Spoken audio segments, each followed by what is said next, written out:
Hey guys! All right, we're going to go ahead and start another section. I got a couple visitors today in honor, if you can't see it, there it is, my shirt that my students are amazing. I have the math meeting llama to go with us. This is our math meeting llama. I figured bring in some fun. And then I also have, oh, there's my kitty. Doofus is here to say hello. So there's Doofus. All right. We're going to go ahead and get started. This section, oh, there we are. This section doesn't have a big ideas for us, so I just want you to take notes and kind of understand this. It should be pretty familiar as we're going to use Pythagorean theorem here. So let's go ahead and get started. Oh, there's our math meeting llama. Oops. Dropped my calculator. All right, so our next section is about tangent properties. So this is called 8E. I can use the tangent property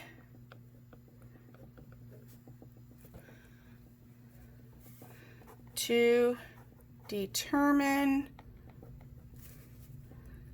measure of angles. So that is 8E. I can use the tangent property to determine the measure of angles. All right, so this one's actually, like I said, it's a little easy because we're going to use Pythagorean theorem. That's that a squared plus b squared equals c squared things. But we also have to kind of think back to the first lesson of this unit where we talk about vocabulary. So let's go ahead and draw a circle. And then I want you to draw a radius in that circle. So remember, radius starts at the center and goes to the circle. And what we're going to do is draw a line that is tangent to that radius. So there's this point here on the circle, and the tangent line hits just at that point. And mine's not super straight, but that's okay. So this is your radius, and this is your tangent line.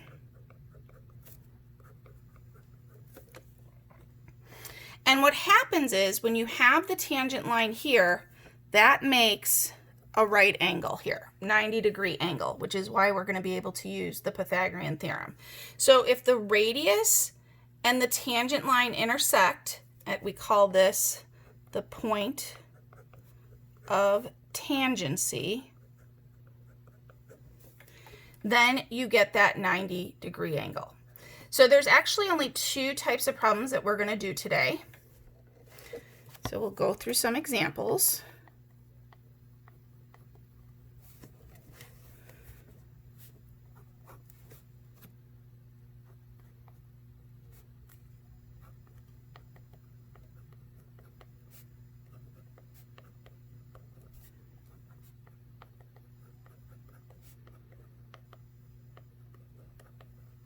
So the first question I'm going to ask is this triangle a right triangle?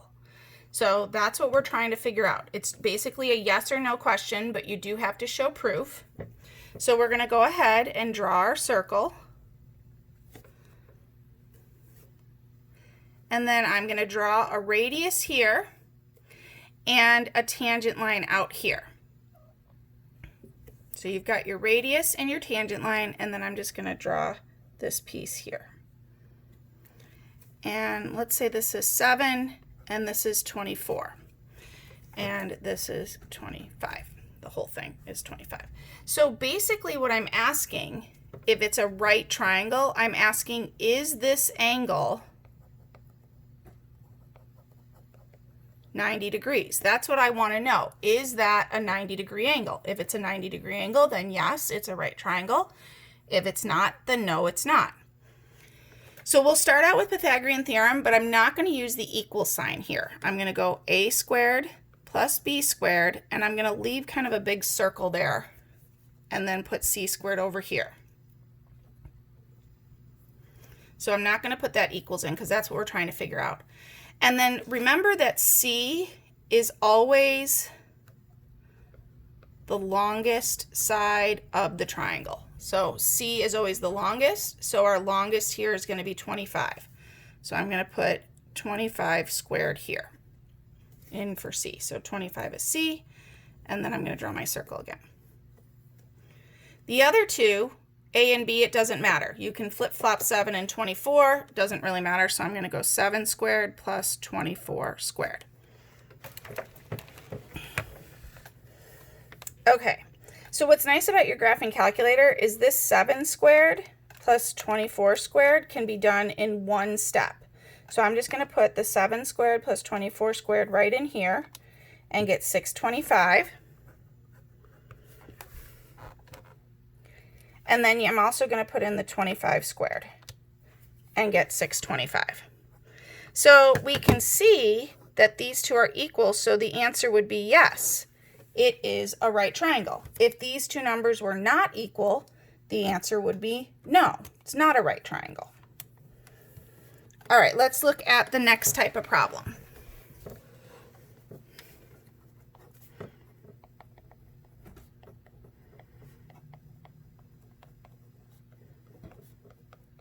So now we want to find the length of one of our segments. So we're just going to do another circle. And again, I'm going to draw a radius and a tangent line. And this time I'm going to tell you that it is perpendicular, that this radius and this tangent are, they do intersect at the point of tangency. And let's say that this is 9 here, and we're going to say this whole thing here is 41, and this is X, Y, and Z.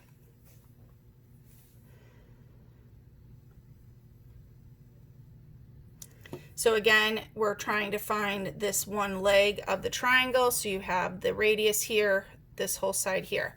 So because I have the right angle here, I can use a squared plus b squared, but I can put in the equal sign this time because I know that this is 90 degrees. That was given to me.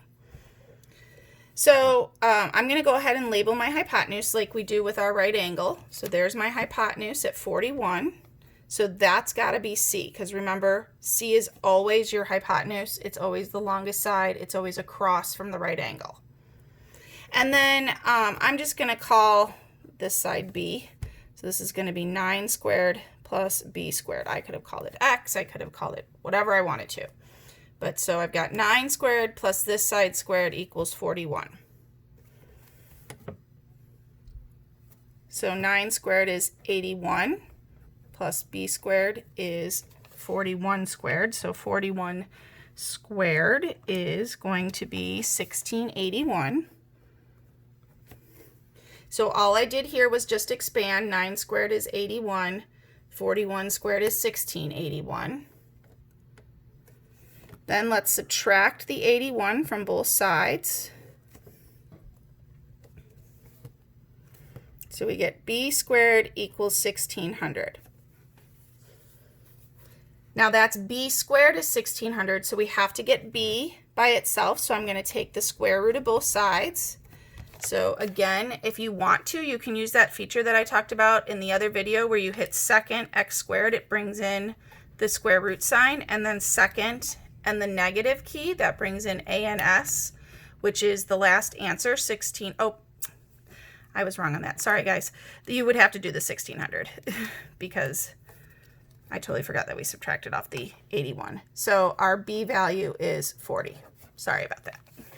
And those are the two types of problems that we're going to have with this. All right, thanks, guys.